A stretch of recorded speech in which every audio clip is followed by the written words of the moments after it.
Shalom, puji Tuhan. Kembali bersama dengan saya, Pendeta Nyoman Yosua dalam program Studi Biblika. Mari kita berdoa terlebih dahulu sebelum kita menyimak pembahasan kali ini, yaitu tentang kitab Ester. Mari kita berdoa.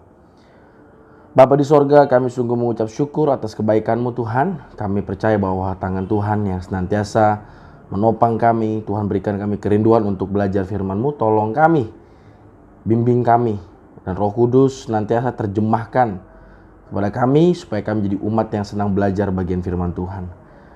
Kami siap Tuhan untuk menjadi umat pembelajar firman-Mu. Dalam nama Yesus, haleluya, amin.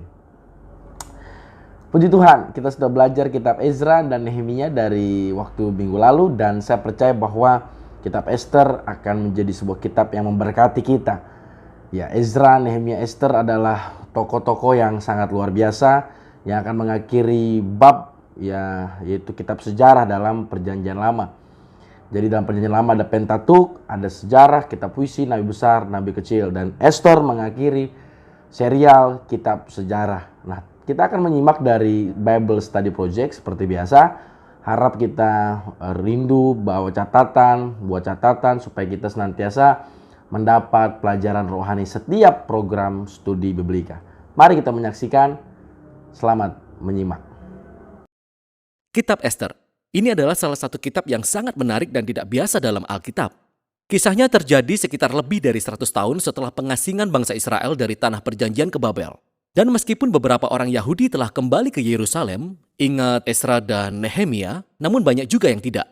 Jadi kitab Ester berkisah tentang komunitas orang Yahudi di kota Susan, ibu kota dari kerajaan Persia kuno.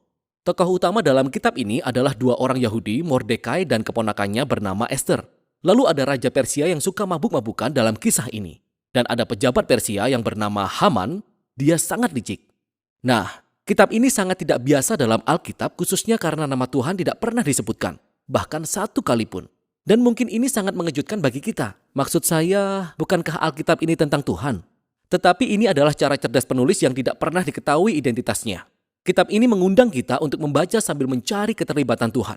Dan ada banyak tanda-tanda mengenai hal itu di banyak bagian dalam cerita. Kisah ini penuh dengan kutipan kebetulan yang sangat aneh dan pembalikan yang ironis.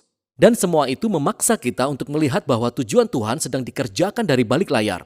Mari kita selami kisahnya. Kitab ini diawali dengan Raja Persia yang mengadakan 2 kali perjamuan yang berlangsung selama total 187 hari. Dan semua itu bertujuan untuk memamerkan kebesaran dan kemegahannya. Pada hari terakhir perjamuan, Raja sangat mabuk dan dia meminta istrinya, Ratu Wasti, untuk tampil dalam pesta itu dan memamerkan kecantikannya. Ratu Wasti menolak dan dengan sangat marah, Raja menurunkan tahta Ratu Wasti dan membuat ketetapan yang konyol bahwa semua laki-laki Persia sekarang harus menjadi tuan di rumah mereka. Lalu Raja mengadakan kontes kecantikan karena dia ingin menemukan ratu yang baru. Ini seperti sebuah opera sabun yang buruk. Tapi disinilah kita diperkenalkan pada sosok Ester dan Mordekai. Ester menyembunyikan identitas Yahudinya dan mengikuti kontes kecantikan tersebut. Dan menang. Dan Raja sangat terobsesi dengan Ester sehingga dia mengangkat Ester menjadi Ratu Persia yang baru. Setelah itu, secara kebetulan, Mordekai tanpa sengaja mendengar 2 orang sida-sida Raja bersekongkol untuk membunuh Raja. Lalu Mordekai memberitahu Ester. Dan Ester memberitahu Raja dan Mordekai mendapat penghormatan karena telah menyelamatkan Raja. Nah, di sini, sejak awal nama Tuhan tidak pernah disebutkan sama sekali. Namun semua ini seperti sudah diatur oleh Tuhan. Apa yang sebenarnya ingin dilakukan oleh Tuhan, kita harus terus membacanya. Selanjutnya kita diperkenalkan kepada sosok Haman yang sebenarnya bukan orang Persia. Dia disebut orang Agag. Dia merupakan keturunan dari orang Kanaan kuno. Ingat 1 Samuel pasal 15. Raja mengangkat Haman ke posisi paling tinggi dalam kerajaan. Dan Raja memerintahkan semua orang untuk sujud kepada Haman. Nah, ketika Mordekai melihat Haman, dia menolak untuk sujud. Yang tentunya membuat Haman sangat marah. Dan ketika Haman mengetahui bahwa Mordekai adalah orang Yahudi, Haman berhasil meyakinkan Raja untuk memberlakukan ketetapan yang gila ini, yaitu untuk melenyapkan semua orang Yahudi. Dan untuk menentukan hari pembantaian orang Yahudi, Haman melempar dadu. Dadu disebut pur dalam bahasa Ibrani. Kita simpan hal ini untuk nanti. 11 bulan kemudian, pada tanggal 13 bulan Adar, semua orang Yahudi akan dibantai. Kemudian Haman dan Raja mengadakan perjamuan minum untuk merayakan keputusan mereka yang mengerikan ini. Nah, sekarang fokusnya beralih ke Mordekai dan Ester yang merupakan satu-satunya harapan bagi orang Yahudi.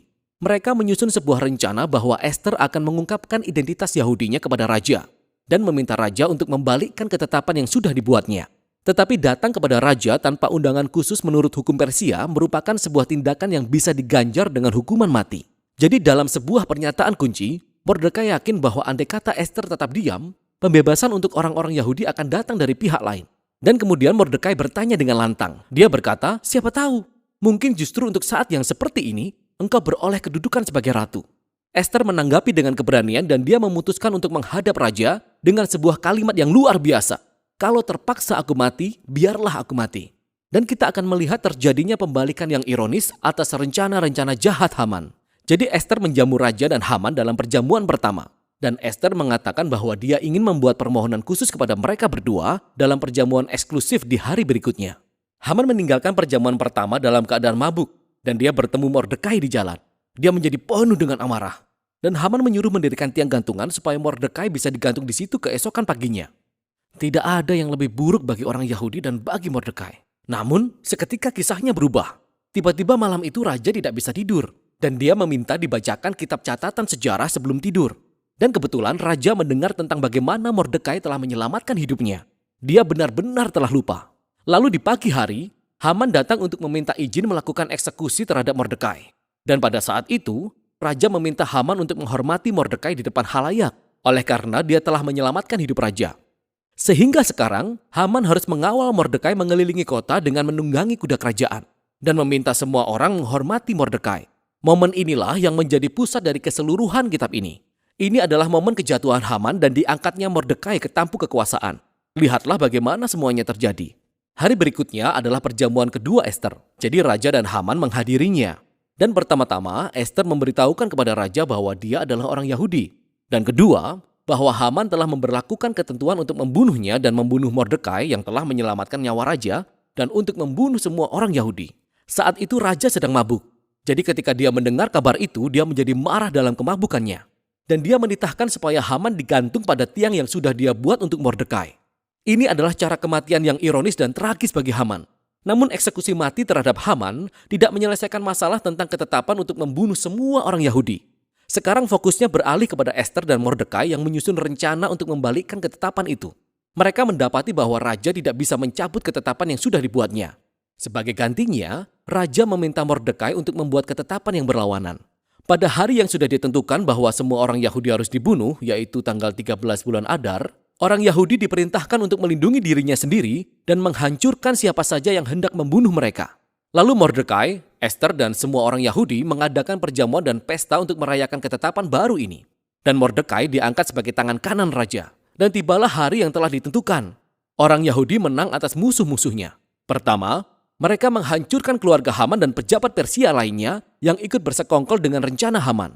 Kemudian di hari kedua, mereka mendapat izin untuk menghancurkan orang-orang yang menentang mereka di seluruh kerajaan. Ini berakhir dengan sukacita dan perayaan karena orang Yahudi diselamatkan dari pembantaian.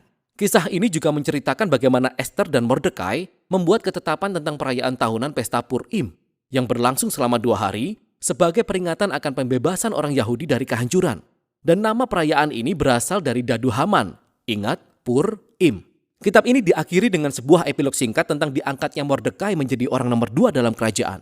Sekarang kita bisa melihat kemegahan dan kebesaran kekuasaannya ketika orang-orang Yahudi semakin berkembang dalam pengasingan. Mari kita lihat kilas balik kisahnya. Perhatikan bagaimana keseluruhan kisah ini dirancang. Kisahnya penuh dengan momen pembalikan yang ironis, tapi sekarang kita bisa melihat keseluruhan kisahnya dirancang sebagai pembalikan ironis sampai ke hal-hal yang rinci. Jadi kemegahan, pesta, dan keputusan raja pada akhirnya dicerminkan oleh kemegahan, pesta, dan keputusan Mordekai. Ester dan Mordekai pertama-tama menyelamatkan raja. Tapi sekarang pada akhirnya mereka menyelamatkan semua orang Yahudi. Kemudian kita melihat pengangkatan, keputusan, dan perjamuan Haman yang dibalik oleh pengangkatan, keputusan, dan perjamuan Mordekai. Kemudian di bagian tengah, kita menemukan adegan perencanaan Ester dan Mordekai dan kemudian 2 perjamuan yang diadakan oleh Ester yang membingkai momen pembalikan terbesar di sepanjang kisah. Haman yang direndahkan dan Mordekai yang dimuliakan. Sungguh mengagumkan. Hal menarik lainnya dari kitab ini adalah ambiguitas moral tokoh-tokohnya. Ada banyak kemabukan, amarah, seks, dan pembunuhan, di mana Mordekai dan Ester menjadi bagian dari itu semua. Belum lagi pelanggaran mereka terhadap banyak perintah di dalam Taurat, seperti menikahi orang non-Yahudi atau memakan makanan yang tidak halal. Jadi, Kisah ini tidak menampilkan sosok Mordekai dan Ester sebagai teladan moral. Seolah-olah kitab ini mendukung semua perilaku mereka. Namun mereka ditampilkan sebagai teladan dalam hal tetap percaya dan berpengharapan dalam situasi yang sangat buruk. Sehingga kitab Ester sampai kepada sebuah pertanyaan yang muncul di bagian awal. Mengapa nama Tuhan tidak pernah disebutkan? Sepertinya pesan dari kitab ini adalah, saat Tuhan terasa tidak hadir ketika umatnya berada di pengasingan, atau ketika mereka tidak setia kepada Taurat. Apakah ini berarti bahwa urusan Tuhan dengan bangsa Israel telah usai? Apakah Tuhan telah meninggalkan janji-janjinya? Dan kitab Ester mengatakan, tidak. Kitab ini mengundang kita untuk melihat bahwa Tuhan bisa dan sedang bekerja dalam kekacauan dan ambiguitas moral dalam sejarah manusia. Dan dia memakai kesetiaan orang-orang yang bahkan telah berkompromi secara moral untuk mencapai tujuan-tujuannya. Jadi, kitab Ester mengajak kita untuk percaya kepada pemeliharaan Tuhan bahkan ketika kita tidak dapat melihatnya sedang bekerja. Dan tetap berharap bahwa sekalipun situasinya sangat buruk, Tuhan berkomitmen untuk menebus dunianya. Dan itulah isi kitab Ester.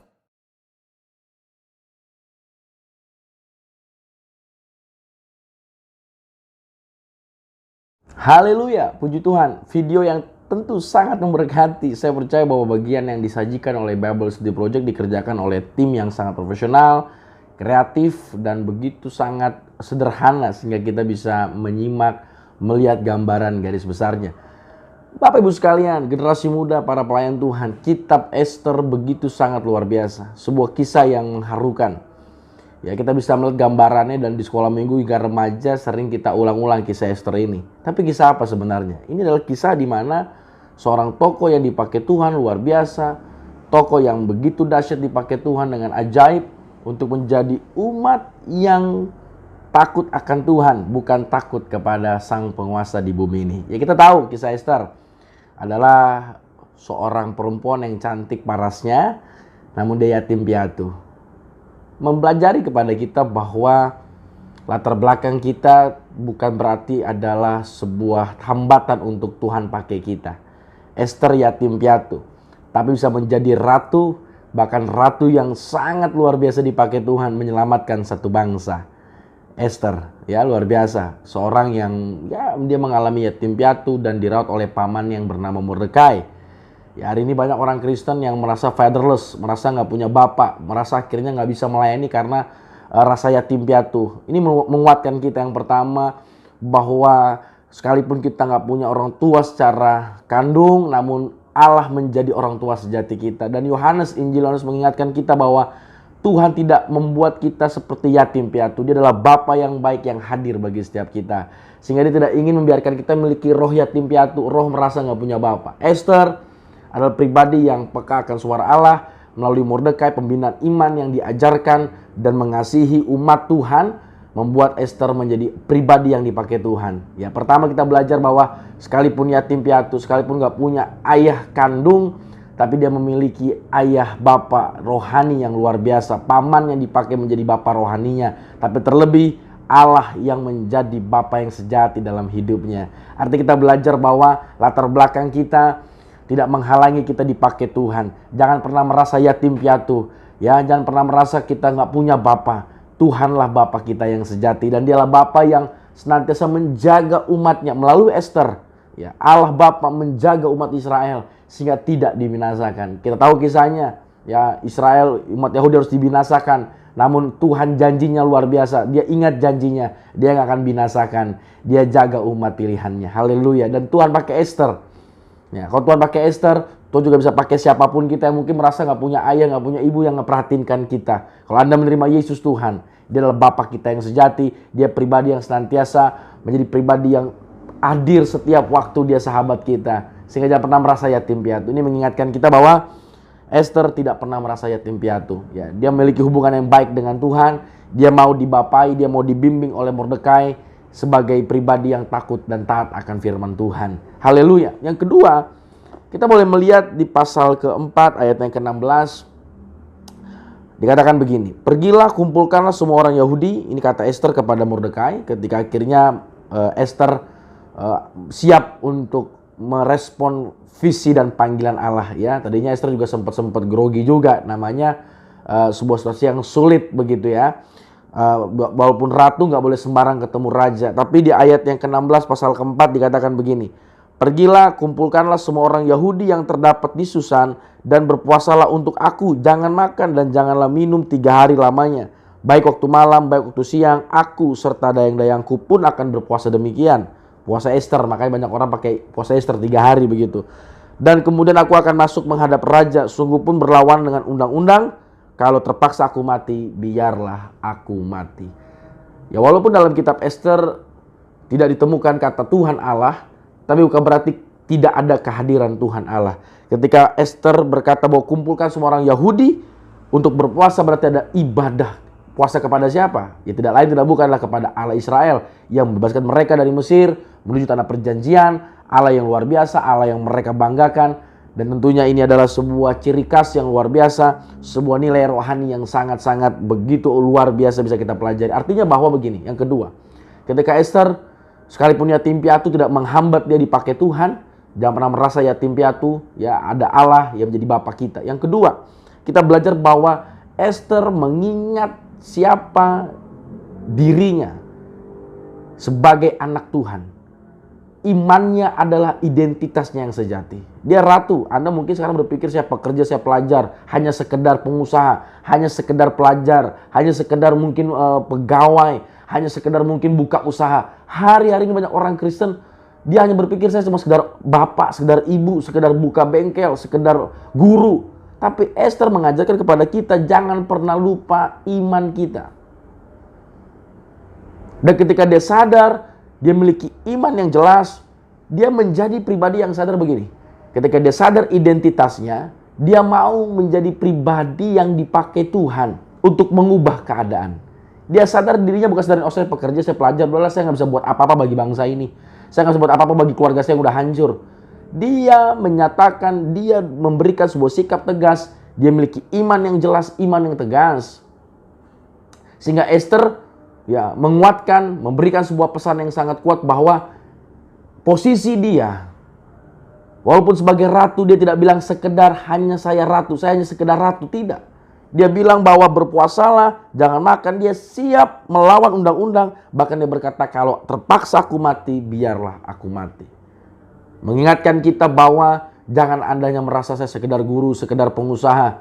Tapi imanmu, identitasmu harus jelas. Dan identitas mempengaruhi poin yang ketiga, bahwa ketika imanmu jelas, engkau sadar bahwa Tuhan bukannya mengubah diri kita, tapi Tuhan ingin memakai kita untuk mengubah keadaan. Banyak orang berpikir mau ikut gereja, beriman, Tuhan tolong ubah saya semakin baik, sampai kapan baiknya? Standar baiknya tuh, waduh luar biasa, kita nggak ada yang nggak bisa definisikan itu. Tuhan bilang sempurna seperti Bapa sempurna, tapi itu urusan misteri ilahi. Tapi Tuhan pakai Ester begini, ketika Tuhan pakai Ester, iman Ester jelas, ya Ester tidak terhalang dengan masa lalunya sebagai yatim piatu, mengingatkan kita sebuah poin yang sangat luar biasa. Poin yang ketiga yang sederhana yang bisa kita pelajari pada hari ini adalah apa? Tuhan memakai Ester untuk mengubah keadaan. Dia nggak sekedar bilang saya hanya sekedar ratu, saya mau zona nyaman. Tapi Tuhan pakai posisi status yang dimiliki oleh Ester, dan Mordekai mengingatkan dia, jangan pernah ambil zona nyaman. Jangan ambil sekedar jalan biasa. Jangan ambil sekedar pilihan-pilihan mudah yang nantinya akan menyulitkan. Seharusnya pilihan yang sulit membuat kita akhirnya bisa menjalani hidup lebih mudah. Banyak orang malas melakukan pilihan sulit. Akhirnya hidupnya jadi sulit. Seharusnya dia memiliki pilihan-pilihan yang sulit, yang memang kalau terpaksa aku mati, biarlah aku mati. Dia ambil resiko ini, tapi demi sebuah yang namanya bangsa diselamatkan, yaitu bangsa umat pilihan Tuhan. Kita boleh belajar bahwa iman menjadi dasar identitas kita. Jangan sampai kita bilang kita gereja, kita kayak rohani hari Minggu, Senin kita lupa siapa identitas kita. Kita akhirnya sekedar kerja sekedar pokoknya cari uang. Akhirnya kita pikirkan segala cara dihalalkan. Banyak akhirnya orang menghalalkan segala cara.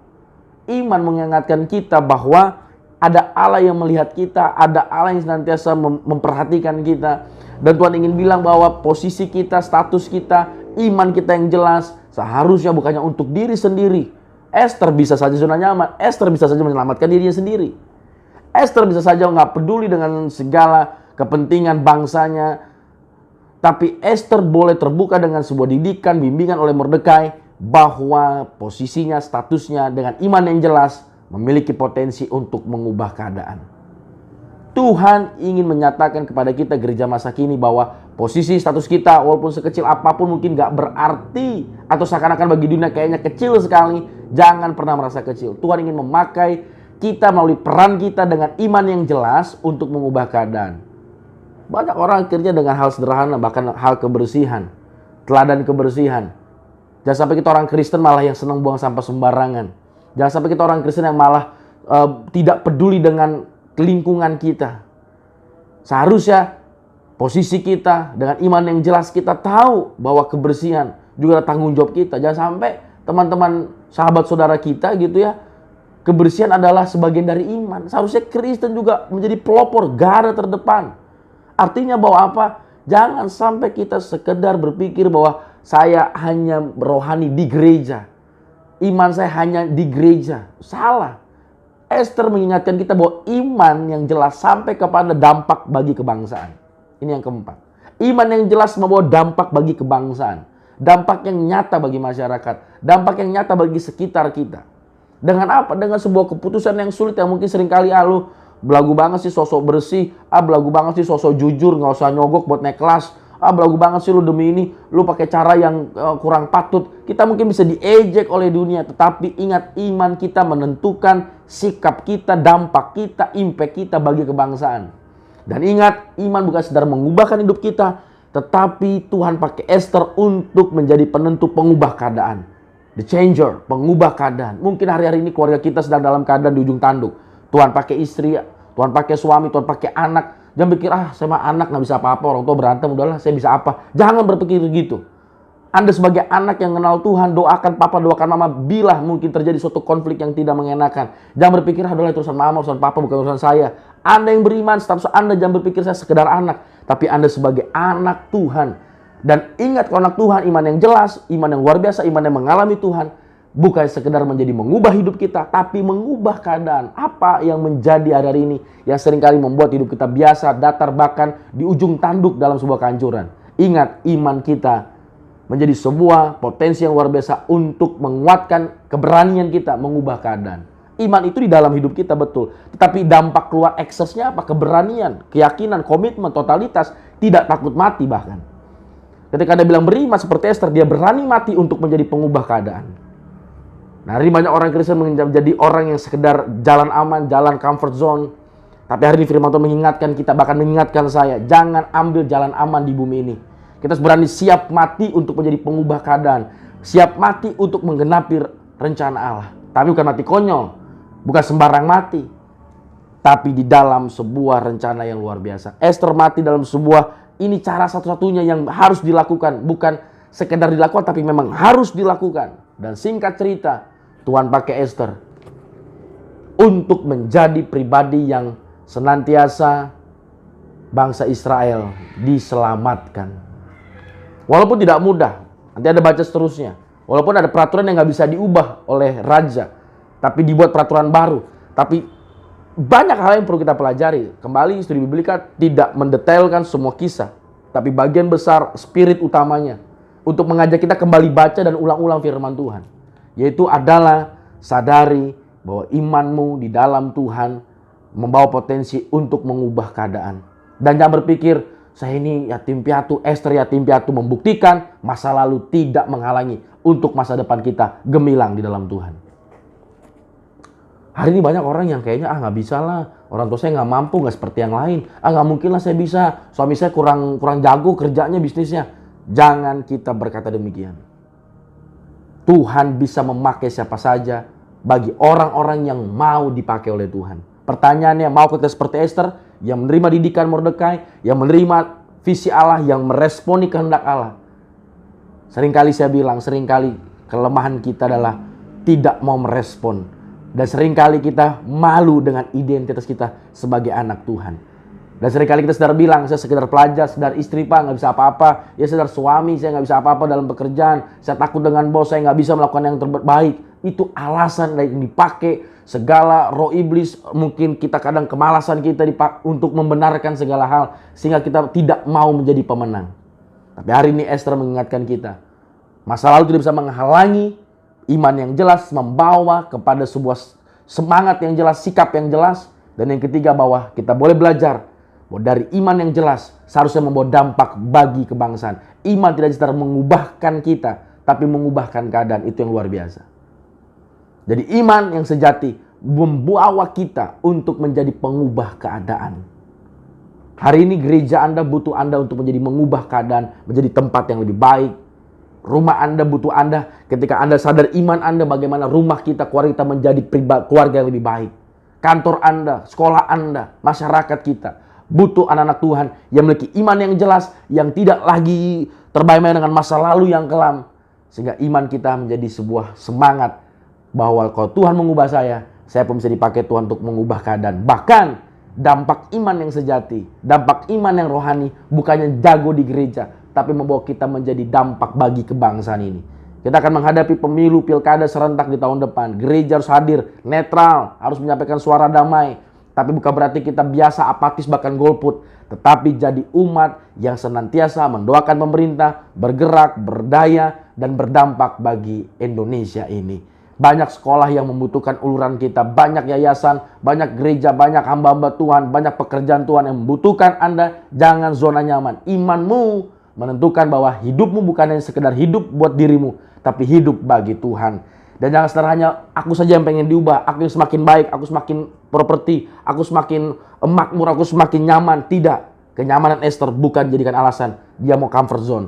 Kenyamanan dia, status dia, posisi dia, bahkan dia rela menyerahkan bahkan sampai mati adalah satu, supaya dia menggenapi visi Allah.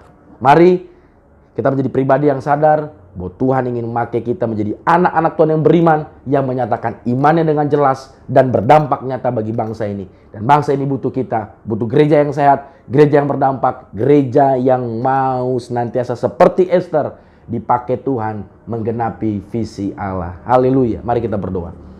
Tuhan Yesus, terima kasih, kami sungguh bersyukur buat kebenaran-Mu yang sederhana. Tolong kami untuk kami baca kembali Esther.